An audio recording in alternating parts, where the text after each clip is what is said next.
governments on the Senate in which I serve.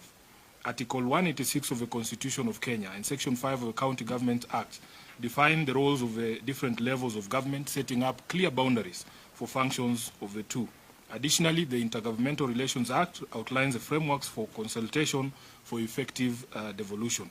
The framers of the Constitution, in conceiving these clauses, intended devolution to work and thrive for the people, without deliberate regression that would result in the national government purporting to step in to rescue devolved units.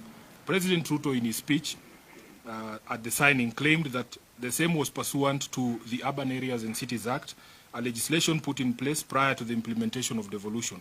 He claimed the cooperation agreement was, in his words, 14 years late, forgetting the fact that he has in fact been at the helm of political leadership in all those 14 years, first as deputy president from 2013 and now as the president.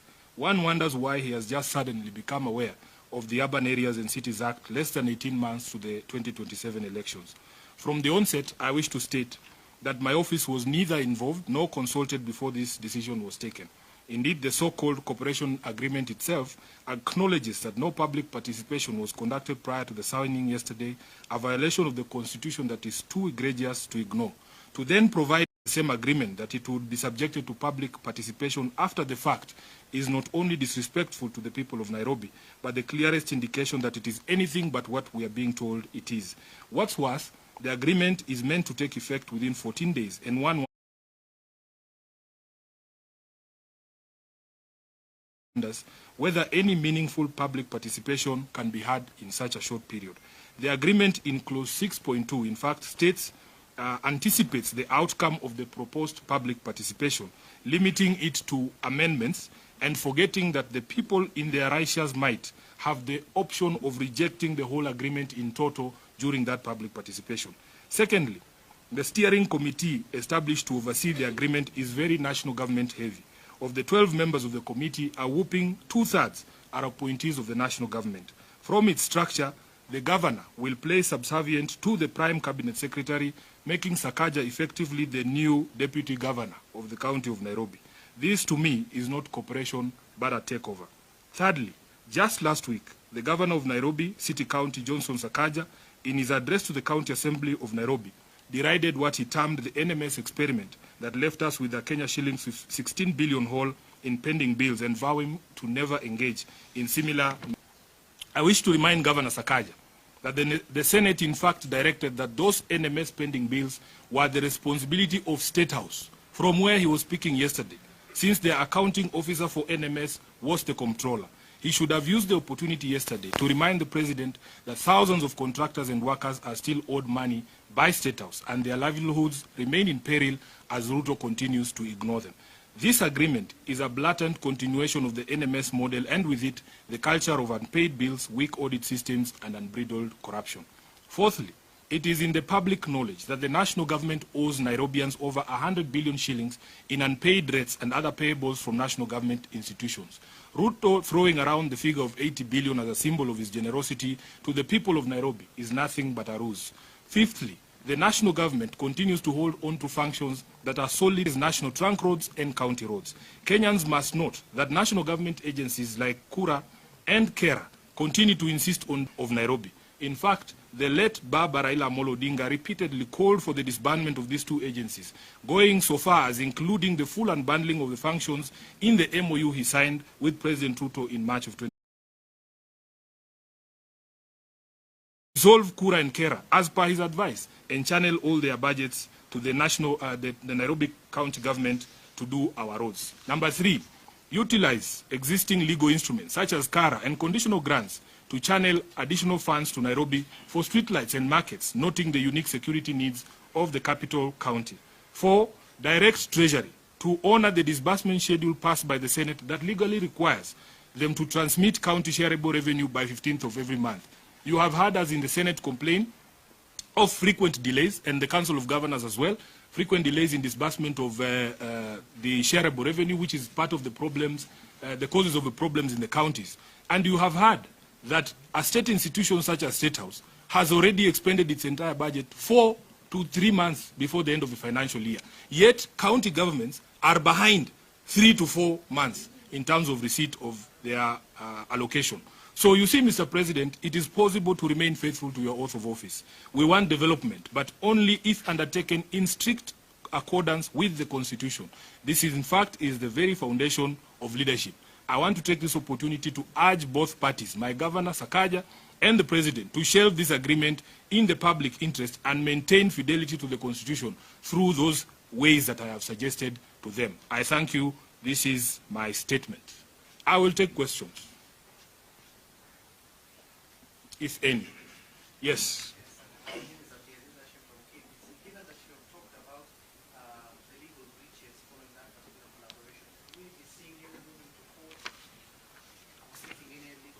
Yes, the agreement is expressed to take effect within 14 days. Now, I have publicly called on them to explore legal and constitutional means to be able to achieve all the things that they wanted to achieve in that agreement. If it is not possible for them to consider this request by the Senate of the People, we will use all available means, legal and otherwise, to be able to enforce adherence to the Constitution, including through our Senate committees. And this matter will find itself in the floor of the Senate very soon, as you will see. You talked about the audit and oversight. Absolutely. Of the 80 billion. It's what happened with NMS. If this cooperation or the collaboration goes on, will be oversight in this? That is the question. That is a very fantastic question, and that is what I have said in the statement here, that it actually complicates the audit process. Do we call this committee to the Public Accounts Committee? When the Auditor General goes to do her audit at the county government, and she's told, oh, some of the documents are at National Treasury, the others are where, it becomes very difficult for her to do her job. And that is why we are saying, let us maintain fidelity to the Constitution. There are ways to channel monies. For instance, I've given you the example of county aggregation parks. Nairobi does not get any money for building of an aggregation park. If you ask the governor himself, he will say his priority is a market at Gikomba. Why can't we use the same instrument to give us money to do the market at Gikomba? So that is what we are saying. It actually complicates the audit process and the oversight process. Yes. My name is Omar from West. Yes. Senator, is it enough to tell the President and the Governor to share that agreement now that they are working backwards, signing and then going to public participation? What is the likely scenario for them to happen so that we can... I don't know if you have come in late, because we have addressed the question of public participation. We have said it is, you know, to make a mockery of the public. For you to do something, then you say you're going to do public participation on it. It means that you've already made up your mind and that you're going to do an exercise that is cosmetic. Number two, they have said the agreement takes force within 14 days from yesterday. That tells you that we have under 13 days to be able to complete that public participation. I've also pointed that will arise from the public participation will be included. They are not anticipating a scenario where the people of Nairobi say we are rejecting the entire thing, you know. So, and there are other clauses in the document itself that say the parties can enter into supplemental, you know, agreements without the participation of the people. So we are saying shelve this thing. Go through a proper process. There are legal mechanisms for you to channel money if the need of Nairobi, for instance, has been identified as unique, just the way the other counties receive money for unique purposes like building of headquarters and building of county aggregation parks. We can be given a conditional grant to do our street lighting in Nairobi and retain fidelity to the Constitution. Chris, yes. From Ramogi TV. Yes, Chris. During the signing of that cooperation agreement, or cooperation deal between the Nairobi County and the national government, the president and the governor said that Nairobi need to be given special treatment akin to what happens in other cities like London, as opposed to what is happening now when they are being given allocation just like any other county. Do you feel like Nairobi needs that special treatment? Chris, I thought you were in the room when we began this statement.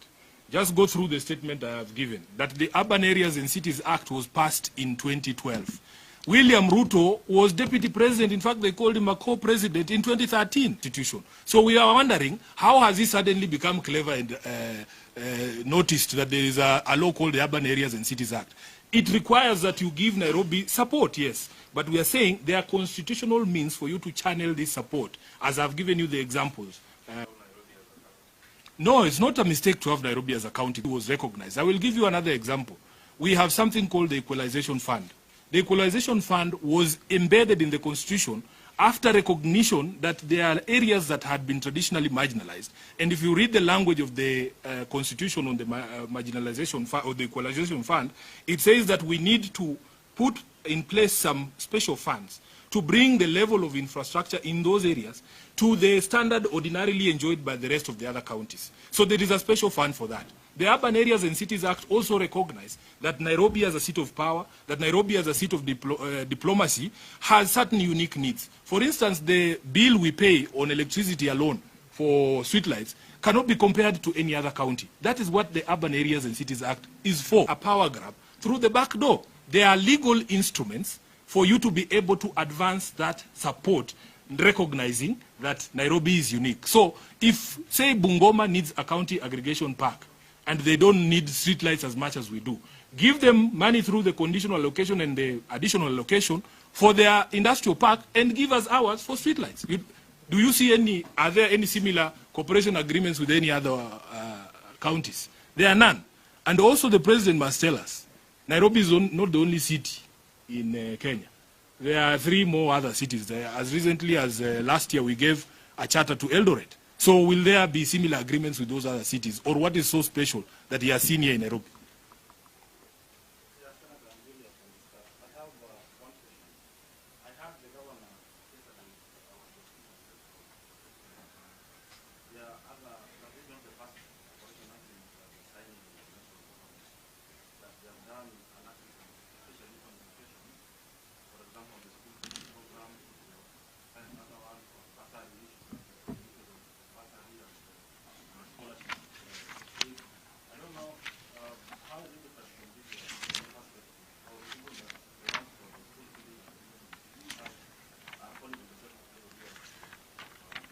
Yes, you are talking about the control of budget, that before a level of government undertakes the functions of another level, there has to be an agreement between those 2 levels of government.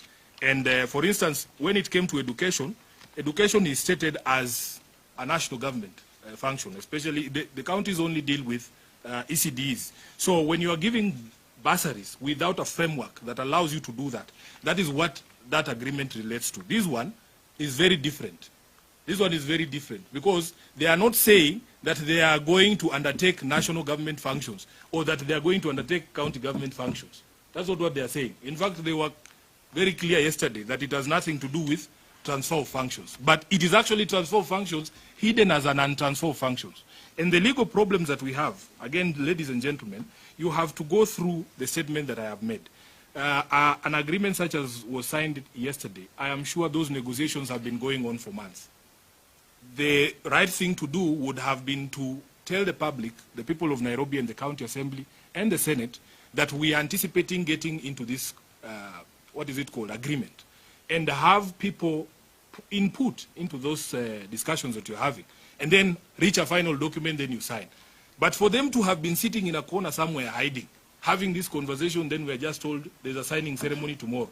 It's like you are being told to come to a wedding ceremony, but the parents will meet next week to discuss whether they consent that their children should be married. It's ridiculous. So your problem is the process or the whole thing? I think I will let my statement speak for itself. I have gone to great detail from the beginning to the end to explain the issues that I have cited in this statement. Thank you.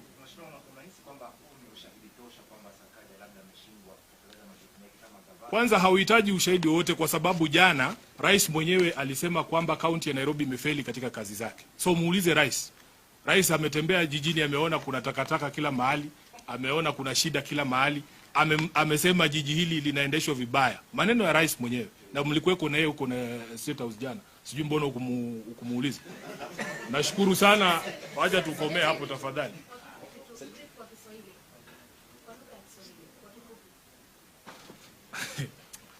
Aya.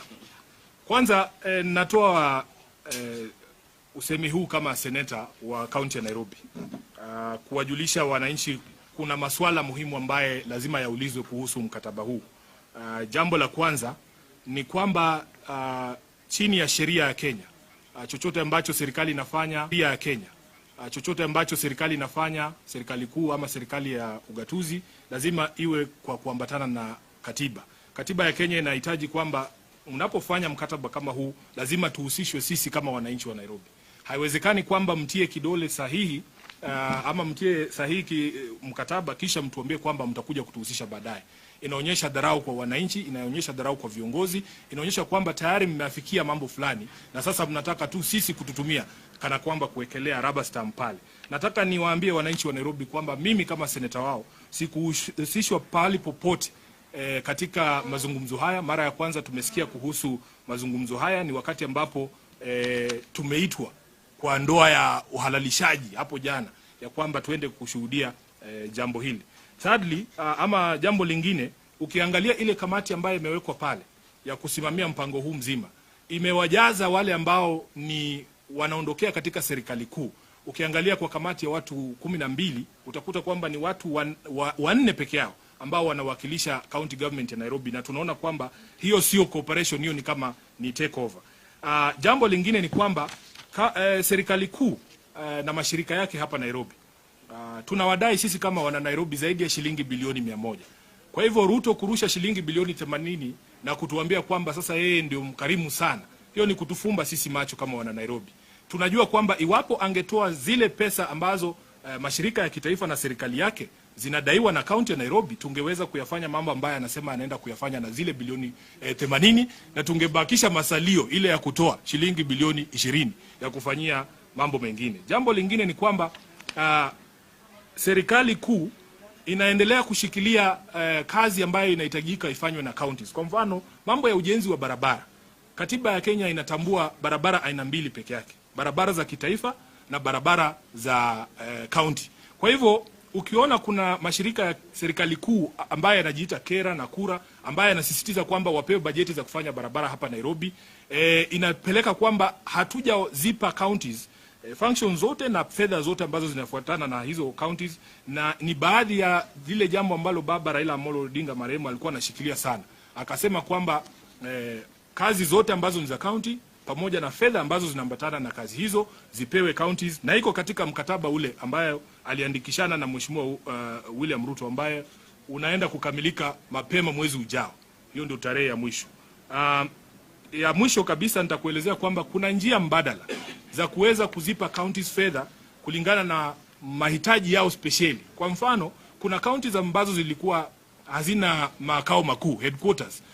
Ukienda kama Mandera kwa mfano, walipewa pesa wakajenga county headquarters. County ya Nairobi haikupewa hizo pesa kwa sababu sisi tulikuwa na makao makuu ya county. Tukaendelea na hayo.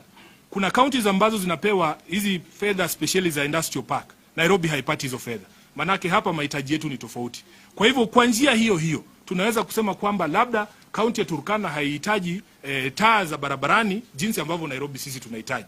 Wao wakipata industrial park, sisi tupewe zetu katika hiyo sheria ambayo tunaita additional allocation ya resources ziweze kuja. Kwa hivyo William Ruto anaposema kwamba sisi tunapomkosoa ni kelele tu na hatuna mawazo mbadala, nataka kumwambia Mheshimiwa Rais, kuna uwezekano wa kutawala chini ya sheria na chini ya katiba. Na nimempa njia mbadala ambazo zinaweza kupelekea kwamba tupate fedha za kufanya hizi kazi ambazo nasema pasi na kuharibu ama kukiuka katiba ya Kenya. Asante.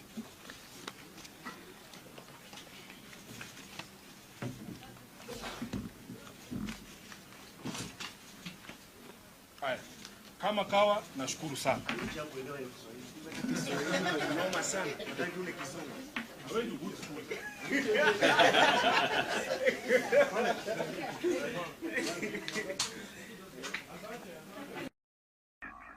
More Radio, 88.2 FM.